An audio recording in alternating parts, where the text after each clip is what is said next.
Hello everyone, मी सगळ्यांचं मनापासून स्वागत करतो MPSC वाल्याच्या ऑनलाईन मेंटरशिप सिरीजमध्ये. सो मित्रांनो, तुम्हाला माहीतच असेल की काही दिवसांपूर्वी आयोगातर्फे आपली जी प्रिलिमची डेट आहे ती परत एकदा पोस्टपोन झालेली आहे आणि नवीन तारीख आलेली आहे आपल्याकडे, राईट.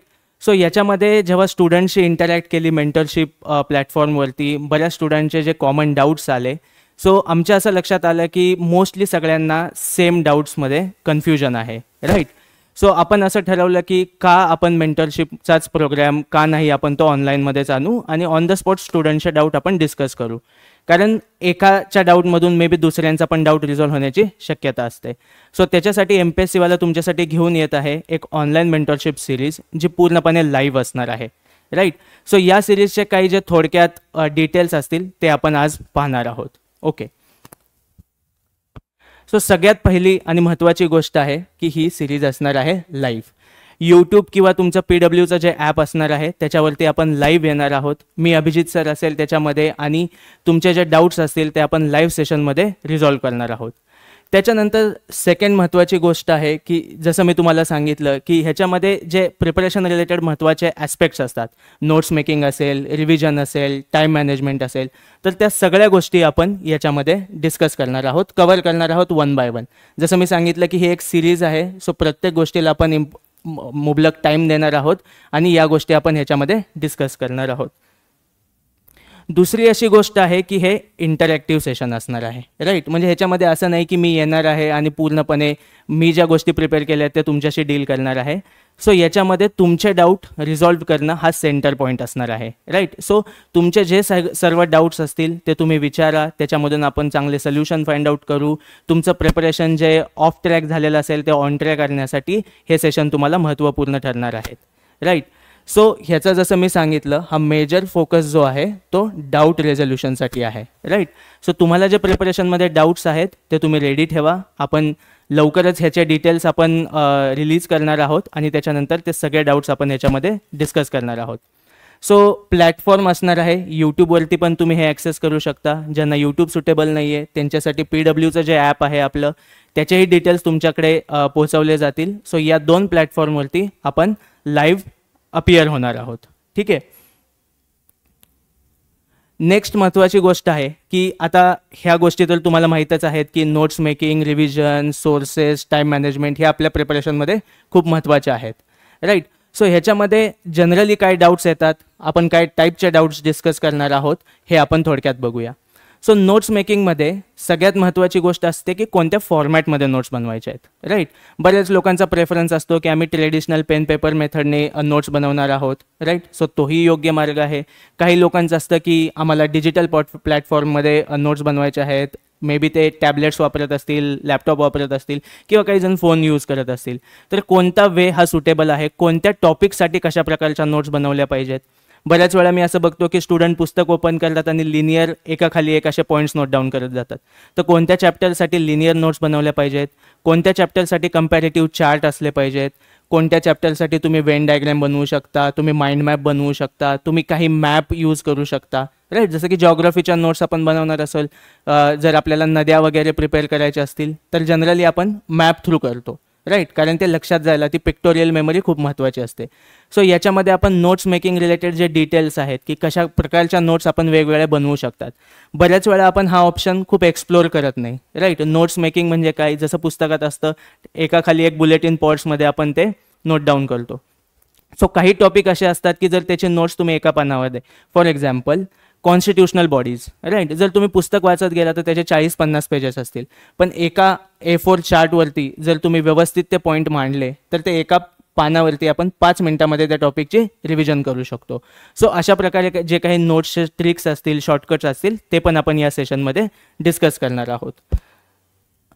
नेक्स्ट पॉईंट आहे रिव्हिजन. हा सगळ्यांच्या समोरचा एक मोठा यक्ष प्रश्न असतो. आत्ताही जेव्हा स्टुडंटशी मी कॉलवरती डिस्कस करत असतो तेव्हा सगळ्यांचा हाच प्रश्न असतो की झालेले सब्जेक्ट कसे रिवाईज करायचे, जे चालू आहेत ते सब्जेक्ट कसे रिवाईज करायचे, किंवा एक्झामच्या आधी 30 दिवसात कशी रिव्हिजन असली पाहिजे, एक्झामच्या आधी एक आठवड्यात कशा प्रकारची रिव्हिजन केली पाहिजे, रिव्हिजन करताना काय सोर्सेस वापरले पाहिजेत, किती फ्रिक्वेन्सीने रिव्हिजन केली पाहिजे.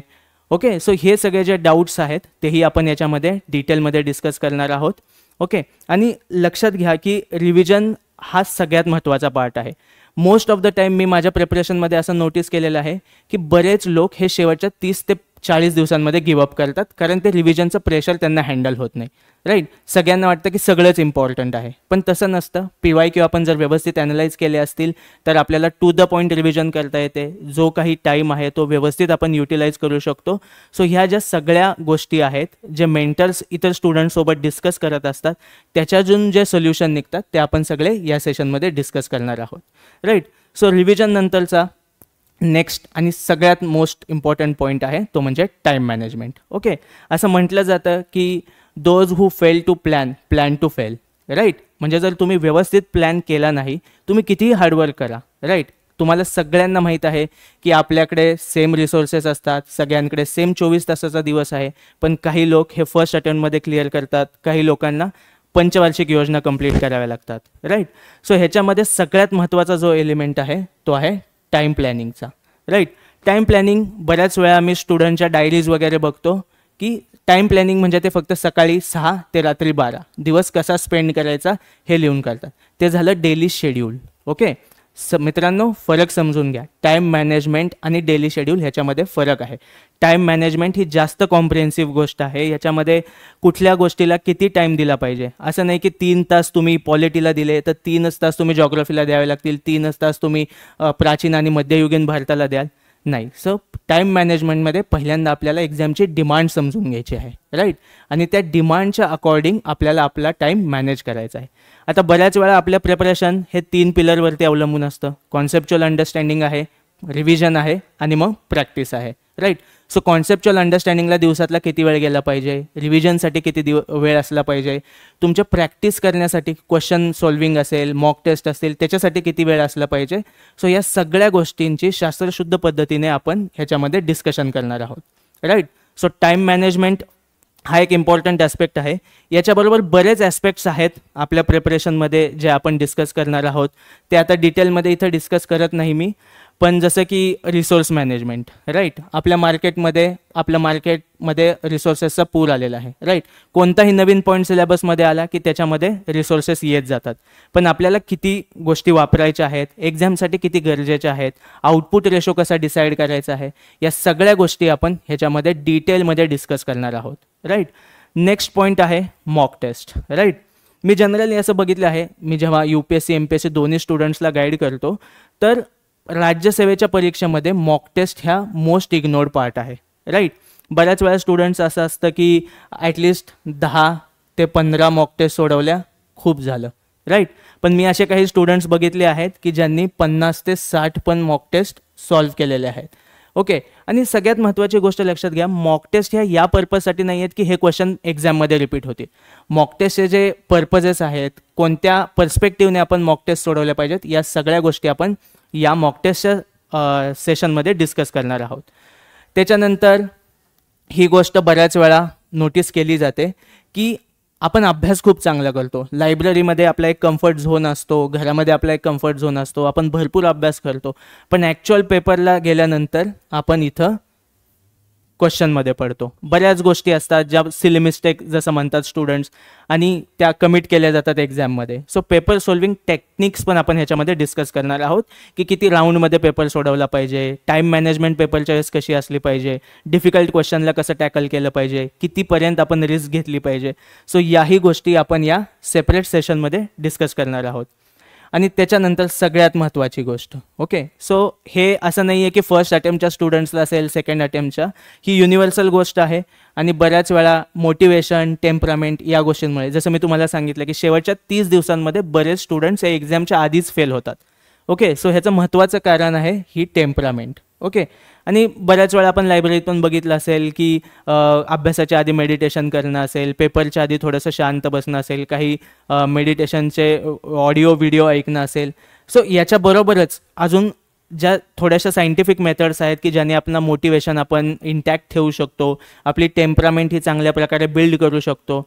आणि ह्याचंच रिलेशन टेक्निक्समध्ये पण आहे की की पेपरमध्ये आपण एक एक्सपेक्टेशनने जातो की या टाईपचे प्रश्न येतील बेस्ड ऑन PYQ.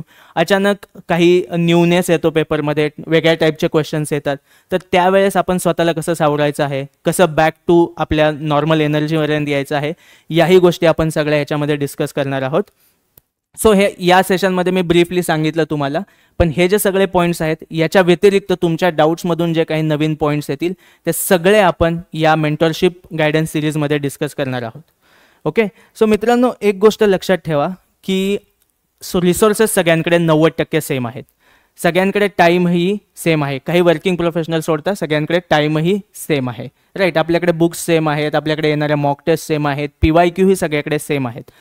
पण एक गोष्ट तुम्ही नोटीस केली असेल की काही लोक सेम गोष्टी वापरून लवकरात लवकर एक्झाम क्लिअर करतात, काही लोकांना त्याच्यासाठी 4 ते 5 वर्षाचा कालावधी लागतो, राईट. सो हे का होतं? सो गेल्या 4-5 वर्षापासून जेव्हा आम्ही स्टुडंट्सशी इंटरॅक्ट करत आहोत, त्यांना गाईड करत आहोत, तर त्याच्यामध्ये मेन गोष्ट याच्यामध्ये एक हायलाईट झालेली आहे, ती म्हणजे तुमच्या प्रिपरेशनची डायरेक्शन, राईट. आणि ह्याच्यासाठी मेंटरशिप टीम तुमच्यासाठी हे इनिशिएटिव्ह घेऊन येत आहे की जिथे कुठे तुम्ही डिट्रॅक्ट होत आहात, जिथे कुठे तुम्ही डायव्हर्ट होत आहात, तिथे ऑन द ट्रॅक परत येण्यासाठी आणि कमीत कमी कालावधीत जास्तीत जास्त आउटपुट अचीव करण्यासाठी आपण ही जी मेंटरशिपची सिरीज आहे, गायडन्स सिरीज आहे, त्याचा यूज करणार आहोत. सो याच्याशी संदर्भात जे काही डिटेल्स असतील ते लवकरच तुमच्यापर्यंत पोहोचवण्यात येतील. आपण मोस्टली 5 ऑगस्टपासून याला सुरुवात करणार आहोत. याच्यामध्ये ज्या काही लिंक्स असतील जिथून तुम्ही हे सेशन्स लाईव्ह अटेंड करायचे आहेत, त्या सगळ्या गोष्टी तुमच्यापर्यंत डिलिव्हर केल्या जातील. सो लवकरच भेटूया आपल्या मेंटरशिप गायडन्स सिरीजमध्ये लाईव्ह फॉर्मॅटमध्ये. थँक्यू.